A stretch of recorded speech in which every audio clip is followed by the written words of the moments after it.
बिहार के सीवान में पुलिस ने गोलियां चलाई थी या नहीं चलाई थी? छात्रों को गोली लगी थी या नहीं लगी थी?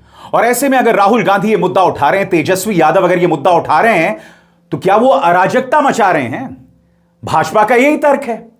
आज का दिन भाजपा के लिए अच्छा दिन नहीं है दोस्तों। प्रियंका गांधी के नेतृत्व में अमित शाह की जवाबदेही को लेकर नारे लगाए गए। और याद कीजिएगा, कल से मैं आपको लगातार कह रहा हूं कि राहुल गांधी का अगला निशाना अमित शाह होने वाले हैं।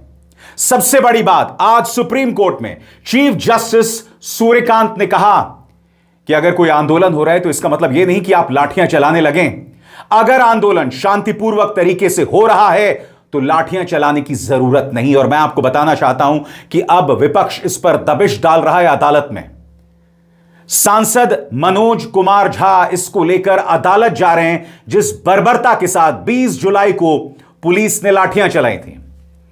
मगर उससे पहले मैं आपको एक वीडियो दिखाना चाहता हूं। बर्खास्त, विवादित, डिस्ग्रेस्ड पूर्व शिक्षा मंत्री धर्मेंद्र प्रधान आज संसद आते हैं और आप देखिएगा किस तरह से भारतीय जनता पार्टी के सांसद उनके पक्ष में नारे लगा रहे हैं। इससे ज्यादा शर्मनाक बात क्या हो सकती है? भाजपा से मैं पूछना चाहता हूं, इसमें गर्व की बात कौन सी है? अब आप समझिए जेनजी, आपने क्या किया है? आपने एक पॉलिटिकल पार्टी का अहंकार कुचल दिया है। वो पॉलिटिकल पार्टी जो कभी जवाबदेही में विश्वास नहीं करती। यही वजह है कि आज भाजपा के सांसद उनके पक्ष में नारे लगा रहे थे जब आज वो पहुंचे। मैं फिर पूछना चाहता हूं, कौन सा महान काम किया है धर्मेंद्र प्रधान ने जो भाजपा के नेता और सांसद नारे लगा रहे थे? देखिए क्या मंजर था।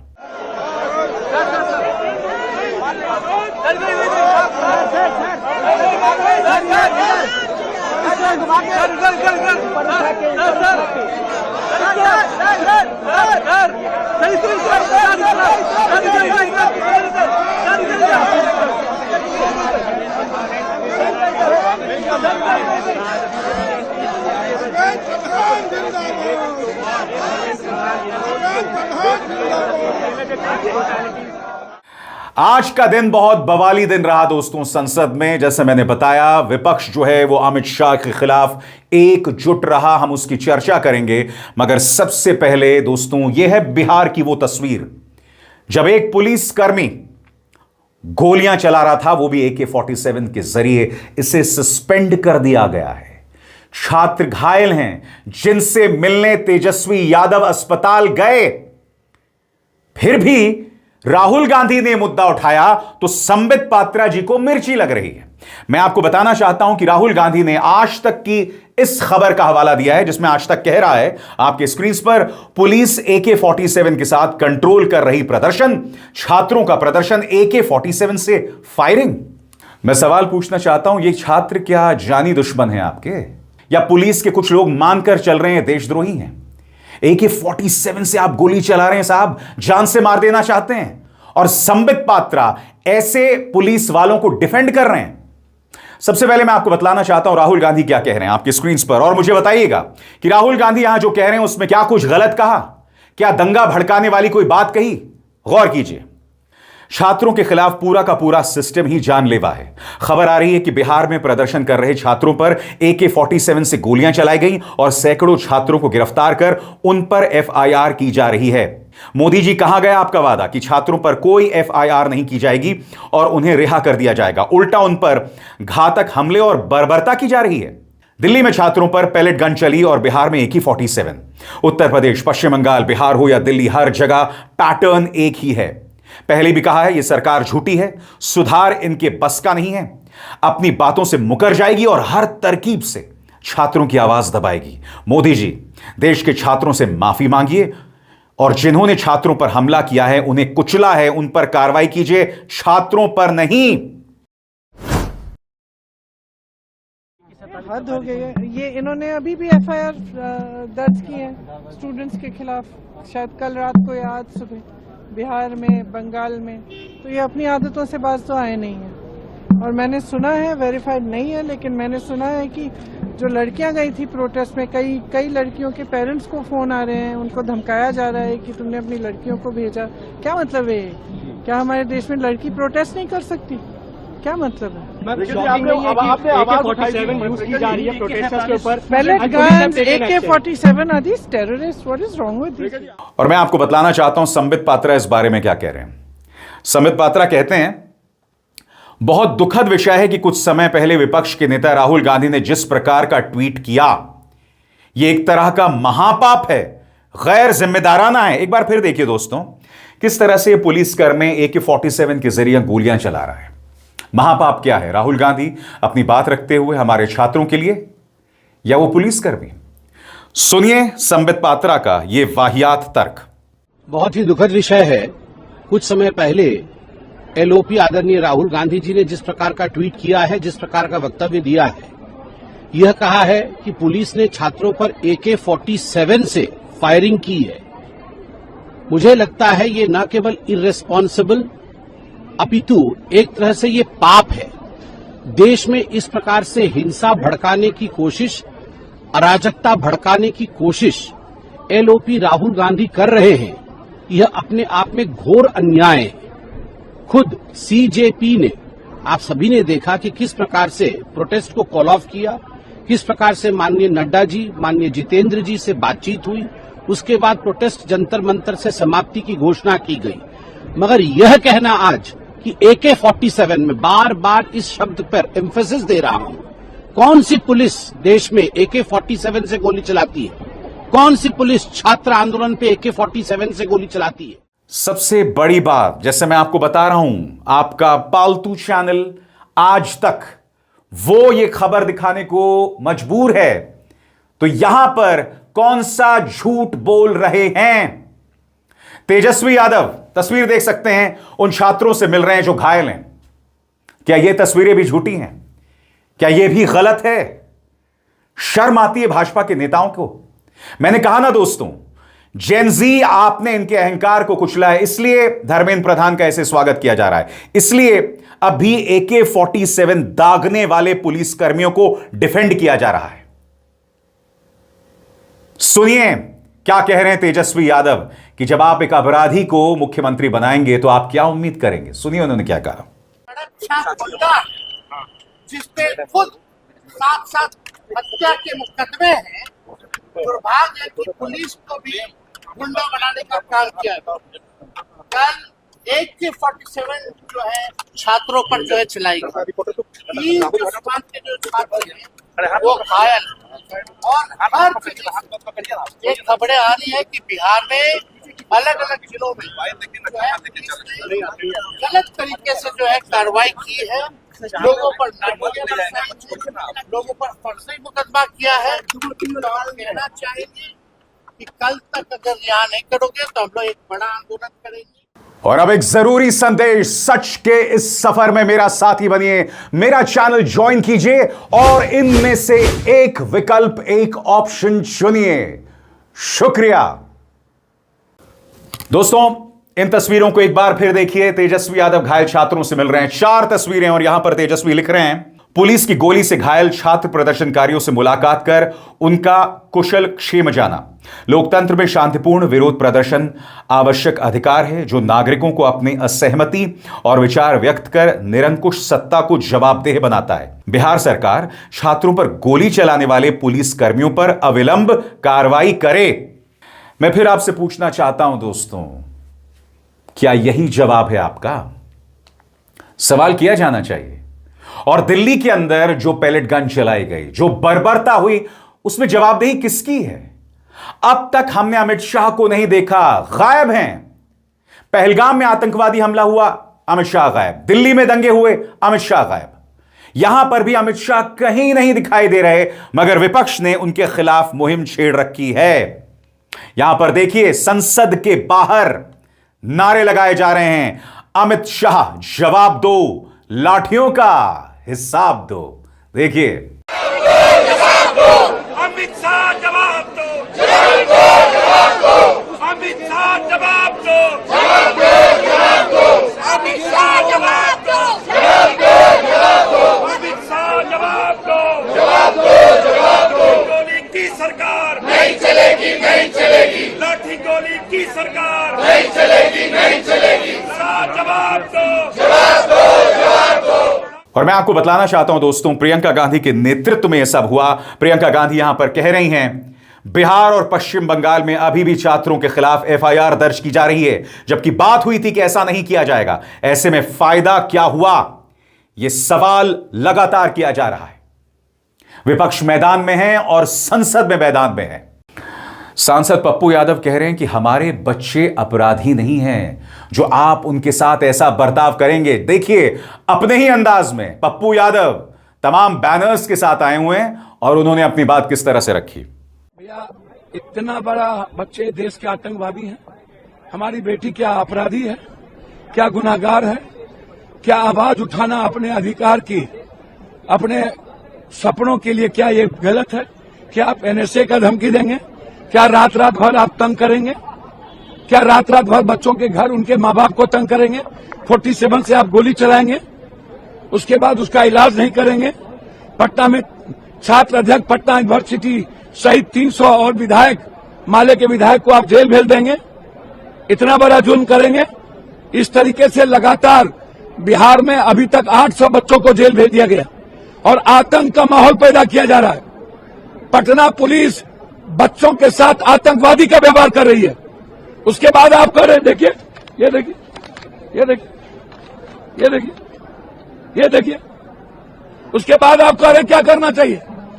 या तो वो चुल्लू भर पानी में डूब के मर जाए, या तो हम लोग की स्थिति है कि या तो मरे करो या मरो की स्थिति है। तृणमूल कांग्रेस की बेबाक सांसद महुआ मोइत्रा ने भी सीधा प्रहार किया है देश के गृह मंत्री अमित शाह पर। कहा है जवाब तो देना पड़ेगा, सुनिए।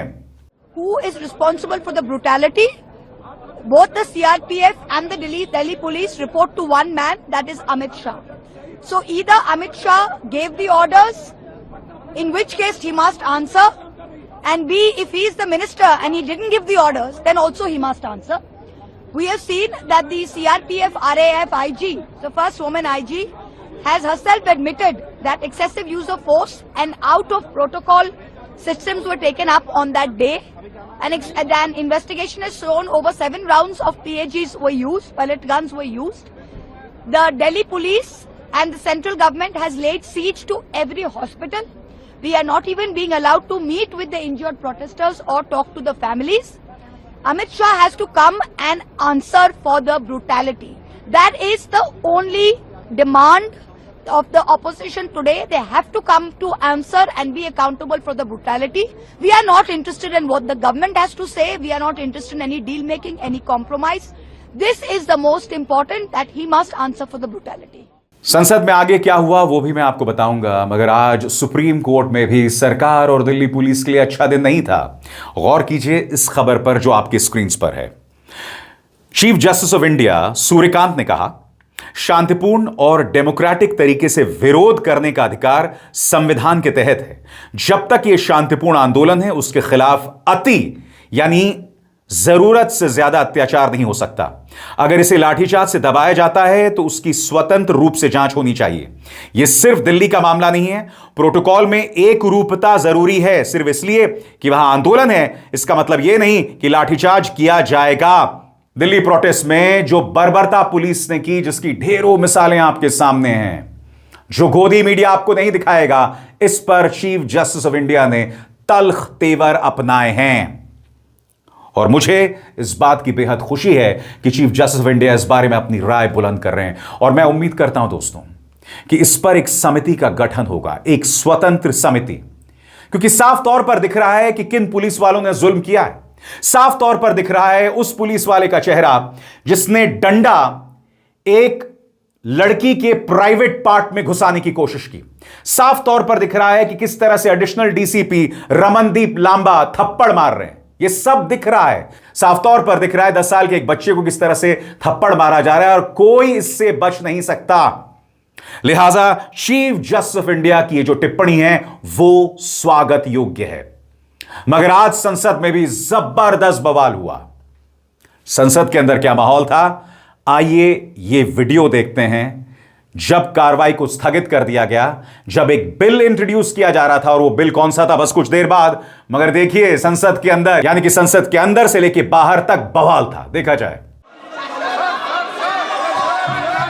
मैं आपको पर्याप्त समय दूंगा इस विषय पर। सदन की जितनी सहमति होगी उतना समय मैं आपको इस विधेयक पर चर्चा करने के लिए दूंगा। मेरा आपसे आग्रह है, ये महत्वपूर्ण विधेयक पर आप सदन का सहयोग करें और इस पर चर्चा करें। चर्चा करना चाहते हैं?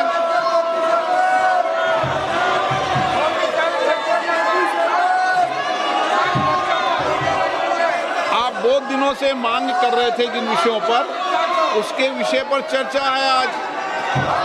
विधेयक और विधेयक के अलावा भी आप जो जो सुझाव दोगे संसद के अंदर, निश्चित रूप से उन सुझावों पर सरकार अमल लाने का प्रयास करेगी।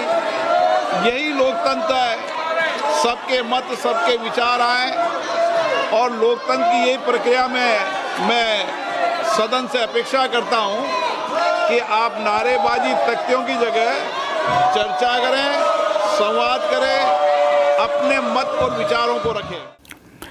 अब मैं आपको बताना चाहता हूं दोस्तों कि कौन सा बिल सरकार ने इंट्रोड्यूस कराया है। आपकी स्क्रीन पर केंद्रीय मंत्री जितेंद्र सिंह द्वारा सार्वजनिक परीक्षा अनुचित साधनों की रोकथाम संशोधन विधेयक 2026 पेश किए जाने के कुछ ही मिनटों बाद सदन में हंगामे के कारण लोकसभा की कार्रवाई दोपहर 2 बजे तक स्थगित कर दी गई। यह लगातार होता रहा। सरकार कांग्रेस से अपील कर रही है कि मुद्दे को मत भटकाइए, यह बिल बहुत जरूरी है जिस पर चर्चा की जानी है। सुनिए क्या कह रहे हैं संसदीय कार्य मंत्री किरण रिजिजू। यहां से विषय भटकने का कोशिश ना करें। मैं फिर से कांग्रेस पार्टी और कुछ दल है उनको कहना चाहता हूं, विषय को भटकने मत दीजिए। इस वक्त स्टूडेंट का इंटरेस्ट, देश में जो एग्जामिनेशन होने का जो प्रक्रिया आज तक हमने देखा है, उसको मजबूती से जो रिफॉर्म्स लाया है, इस पे चर्चा होना ये सबसे प्राथमिकता होना चाहिए। इस वक्त मुद्दे को भटकाने के लिए और मुद्दे चेंज करने के लिए कोई कोशिश ना करें। आप जानते हैं इस कार्यक्रम में मैं क्या कहने की कोशिश कर रहा हूं। मेरे कहने का यही तात्पर्य, यही मकसद है कि भारतीय जनता पार्टी को आसानी से समझना चाहिए कि यह दौर जवाबदेही का है, क्योंकि इस जेनजी को आप ब्रेन वॉश नहीं कर सकते। वो बहुत ही आसान अंदाज में, बेखौफ, बेतरतीब, नॉनशलैंटली अपनी बात कहेगा और आपको उसका जवाब देना पड़ेगा। अब बड़ा सवाल यही किया जा रहा है कि धर्मेंद्र प्रधान का इस्तीफा हो चुका है। हालांकि आप देख सकते हैं उन्हें किस तरह की इज्जत से नवाजा जा रहा था भाजपा के सांसदों द्वारा। अब सवाल यही किया जा रहा है कि क्या इसके बाद नितिन गडकरी की बारी है, निर्मला सीतारमण की बारी है। हालांकि विपक्ष का टारगेट साफ है। विपक्ष अब निशाना साध रहा है गृह मंत्री अमित शाह पर, और आम आदमी पार्टी के संयोजक संस्थापक अरविंद केजरीवाल ने E20 एथेनॉल के मुद्दे पर सीधे तौर पर नितिन गडकरी पर प्रहार किया है। सुनिए उन्होंने क्या कहा। Hello everyone. तो धर्मेंद्र प्रधान का इस्तीफा तो हो गया। मेरी प्रधानमंत्री जी से निवेदन है कि लगे हाथों E20 का समाधान भी कर दीजिए। लोग बहुत ज्यादा परेशान हैं, सबकी गाड़ियां खराब हो रही हैं, सबकी माइलेज खराब हो गई। प्रधानमंत्री जी लेकिन तभी सुनेंगे जब हम सब मिलके एक आवाज में एक साथ आवाज उठाएंगे। इस शनिवार को हम लोगों की कोशिश है कि देश भर में जितने लोग E20 से दुखी हैं, जितने लोग E20 के खिलाफ आवाज उठा रहे हैं, सब लोगों को एक प्लेटफॉर्म पे लेके आना।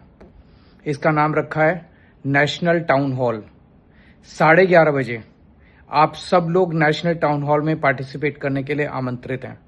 अगर आप दिल्ली या आसपास रहते हैं तो 11:30 बजे कॉन्स्टिट्यूशन क्लब में पहुंचिए।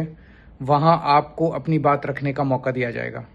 और अगर आप दिल्ली के बाहर हैं, दूर रहते हैं, दिल्ली की किसी वजह से आ नहीं सकते, तो आप वर्चुअली हमारे साथ जुड़ सकते हैं। वर्चुअली जुड़ने के लिए आप इस नंबर पे हमें व्हाट्सएप मैसेज भेजिए। हम आपको एक दिन पहले लिंक भेज देंगे। उस लिंक पे जब आप क्लिक करेंगे 11:30 बजे के बाद, तो आप हमारे साथ ऑनलाइन जुड़ सकते हैं। ऑनलाइन भी जितने लोग आएंगे उनमें से कई लोगों को हम बोलने का, अपनी बात रखने का मौका देंगे। इसमें सब लोग इनवाइटेड हैं, एक्सपर्ट्स इनवाइटेड हैं, कंटेंट क्रिएटर्स इनवाइटेड हैं, इन्फ्लुएंसर्स इनवाइटेड हैं, जो पीड़ित लोग विक्टिम्स हैं वो इनवाइटेड हैं। सब लोग पार्टिसिपेट कीजिए। हम सब मिलके जब आवाज उठाएंगे, प्रधानमंत्री जी को हमारी ये बात सुननी पड़ेगी। यानी कि पिक्चर अभी बाकी है और भाजपा ये आसान भाषा में, आसान लफ्जों में समझ जाए कि एक लोकतंत्र है जहां जनता सवाल करेगी, जहां जनता प्रदर्शन करेगी। आपको जाकर जनता से संवाद करना पड़ेगा। अगर कोई जंतर मंतर में प्रदर्शन कर रहा है तो जाइए, उससे संवाद कीजिए, उस मंच पर उसके साथ बैठिए, वाद विवाद कीजिए। गोदी मीडिया के सहारे झूठ मत फैलाइए, क्योंकि आपका सारा झूठ एक्सपोज हो गया है। कोई चाइनीज लिंक सामने नहीं आया, कोई पाकिस्तानी लिंक सामने नहीं आया, बांग्लादेशी लिंक सामने नहीं आया, क्योंकि बांग्लादेशी जेईएम की तरफ से जो कहा जा रहा था कि उन्होंने छात्र आंदोलन को या जेनजी आंदोलन को समर्थन किया है, वो खबर ही फेक थी, झूठी खबर थी। मगर इस तरह की बातें लगातार गोदी मीडिया आपको बता रहा था। वो गोदी मीडिया जिन्हें शर्म तक नहीं आती, ये लोग इतने बेशर्म हो चुके हैं और फिर ये कहते हैं कि हमें क्यों गाली दी जाती है क्यों गोदी मीडिया हाय हाय के नारे लगाए जाते हैं। अरे भाई, अपने गिरबान में तो झांक लो। अभिसार शर्मा को दीजिए इजाजत। नमस्कार।